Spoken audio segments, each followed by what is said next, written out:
भैया बहनों प्रणाम। आज हम इस सेशन में कक्षा 9वीं का विज्ञान विषय का पहले पाठ का अगला टॉपिक पदार्थ की अवस्थाओं का अध्ययन करेंगे। पदार्थ हमारे आसपास हम देखते हैं, अनेक पदार्थों को देखते हैं, जैसे जल है, मिट्टी है और अन्य ढेर सारे बिंदुओं को देखते हैं।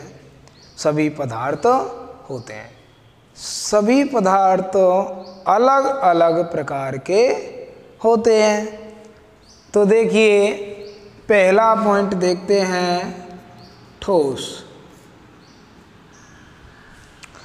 कुछ पदार्थ ऐसे होते हैं जो ठोस होते हैं। कुछ पदार्थ ऐसे होते हैं जो ठोस होते हैं। ठोस किसे कहते हैं? तो देखिए, वे पदार्थ जिनका आयतन व आकार निश्चित होता है वो कहलाते हैं ठोस।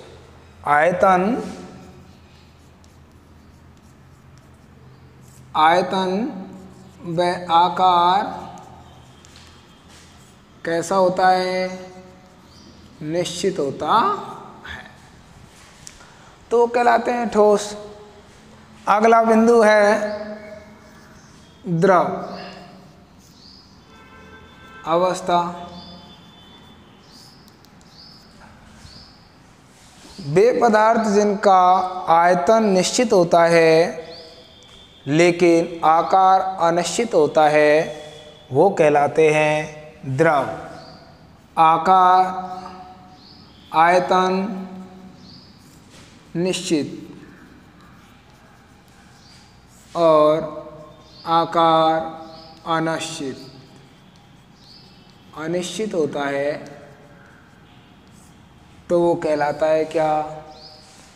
द्रव। इसी तरीके से तीसरा बिंदु है गैस अवस्था।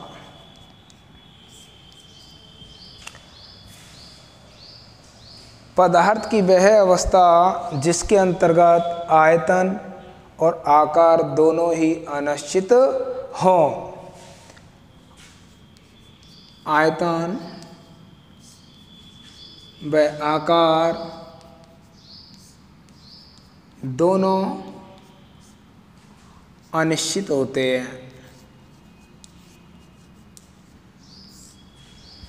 तो वो कहलाता है द्रव। अर्थात ठोस अवस्था जो होती है उसके अंतर्गत देखा जाए तो जो कण होते हैं वो इस तरीके से होते हैं। अर्थात ठोस अवस्था के अंतर्गत जो कण होते हैं उन कणों के मध्य में आकर्षण बल मजबूत होता है। उच्च आकर्षण बल के कारण ये जो अवस्था होती है वो कहलाती है ठोस। अर्थात दूसरी अवस्था है, जैसे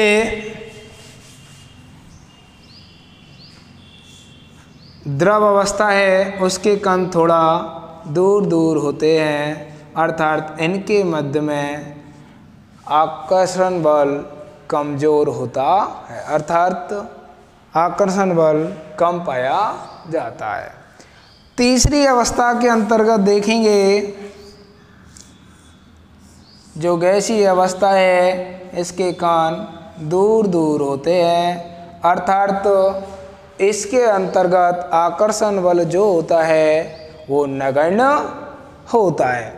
तो ये तो है ठोस, द्रव और गैस अवस्था परिवर्तन पदार्थ की 3 अवस्थाएं।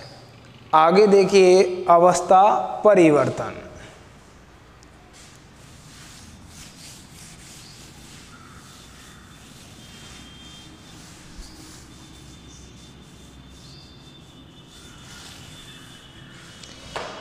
अवस्था परिवर्तन के अंतर्गत देखेंगे कि एक पदार्थ दूसरी अवस्था में एक रूप से दूसरे रूप में परिवर्तित होता है तो वो कहलाता है अवस्था परिवर्तन। अर्थात एक पदार्थ एक अवस्था से दूसरी अवस्था में परिवर्तित हो जाए तो वह कहलाता है अवस्था परिवर्तन। देखिए अवस्थाएं 3 हैं, ठोस, द्रव और गैस। ठोस, द्रव, गैस, ये तीनों अवस्थाएं एक दूसरे में परिवर्तित होती रहती हैं, इसलिए ये कहलाता है अवस्था परिवर्तन। तो देखिए जब कोई ठोस द्रव में परिवर्तित हो जाता है तो वह कहलाती है संगलन, और जब कोई द्रव ठोस में बदलता है तो कहलाता है जमना या हिमीकरण। जब कोई द्रव गैस में परिवर्तित होता है तो कहलाता है बाष्पीकरण, और जब कोई गैस संघन द्रव में परिवर्तित होती है तो कहलाती है संघनन। अर्थात इसी प्रकार देखेंगे कि जो गैस होता है या ठोस जो होता है वो सीधे गैस में यदि परिवर्तित हो तो कहलाता है ऊर्ध्वपातन, तथा गैस सीधे ठोस में बदले तो कहलाता है निक्षेपण। ध्यान करेंगे कि सीधे ठोस से गैस में बदलने वाला पदार्थ जो होता है वह होता है कपूर। इसी तरीके से इन पर हम देखेंगे अवस्था परिवर्तन पर ताप का प्रभाव। भाई इस अवस्था परिवर्तन पर ताप का क्या प्रभाव पड़ता है? तो देखिए ताप का प्रभाव, पहला पॉइंट है जब हम किसी पदार्थ को ऊष्मा देंगे तो उसके कण ऊष्मा पाकर के गति करेंगे। तो 2 बिंदु हैं, पहला है गलनांक और दूसरा है क्वथनांक।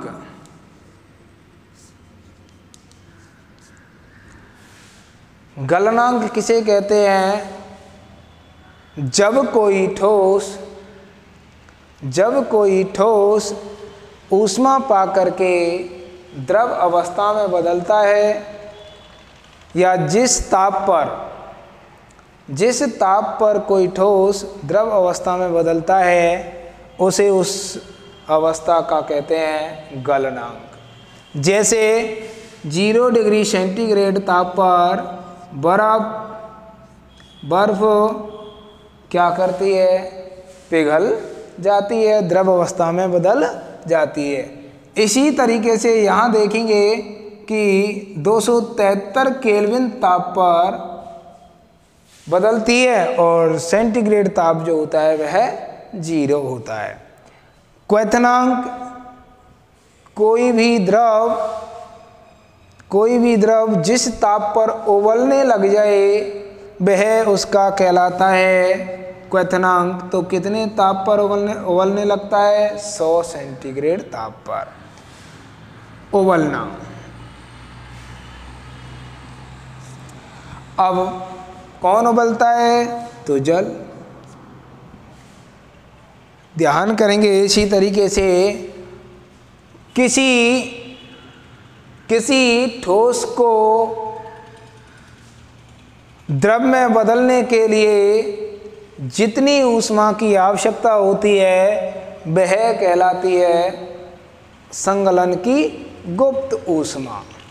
किसी ठोस को द्रव में बदलने के लिए जितनी ऊष्मा की आवश्यकता होती है वह उसकी कहलाती है संगलन की गुप्त ऊष्मा। इसी तरीके से यदि किसी द्रव को गैस में बदलने के लिए किसी द्रव को गैस में बदलने के लिए जितने ताप की आवश्यकता होती है वह उस ताप का कहलाता है क्वथनांक, या वह उस ताप की कहलाती है क्वथनांक गुप्त ऊष्मा, क्वथन ऊष्मा कहलाती है।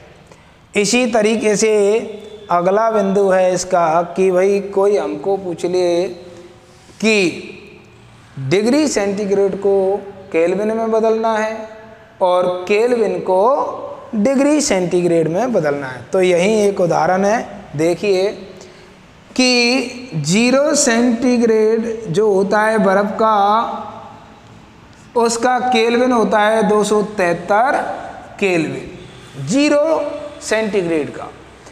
अब यदि कोई हमसे कहे कि 20 डिग्री सेंटीग्रेड को केल्विन में बदलना है, तो हमको केवल सेंटीग्रेड को केल्विन के मान में ऐड करना है। तो देखिए 20 डिग्री सेंटीग्रेड प्लस 273 केल्विन बराबर कितना हो जाएगा? 293 केल्विन। यदि कोई व्यक्ति हमको कहे कि नहीं केल्विन को डिग्री सेंटीग्रेड में बदलो, तो क्या करेंगे कि भाई केल्विन को 293 केल्विन है, उसमें से माइनस कर दो कितनी सेंटीग्रेड? 20 सेंटीग्रेड, सॉरी 20 नहीं 273 माइनस कर दो तो क्या आ जाएगा? 20 डिग्री सेंटीग्रेड। अर्थात 273 क्यों किया माइनस? क्योंकि जो कुल केल्विन आ रहा था हमारा, उसमें से जो 0 डिग्री सेंटीग्रेड पर जो केल्विन है उसको घटा दो तो सेंटीग्रेड आ जाएगा। इसी तरीके से अगला जो चैप्टर पढ़ेंगे दाब का प्रभाव, अर्थात किसी वस्तु को या किसी द्रव को या किसी गैस को इतना दाब लगाया जाए कि वो गैस अवस्था में परिवर्तित हो जाए, तो वह अवस्था परिवर्तन कहलाता है दाब का प्रभाव। इसके बारे में और आगे अगली वीडियो में पढ़ेंगे। ये अपनी नोटबुक में लिख लीजिएगा और यदि किसी तरीके की कोई समस्या हो तो कमेंट करके भेज दीजिएगा।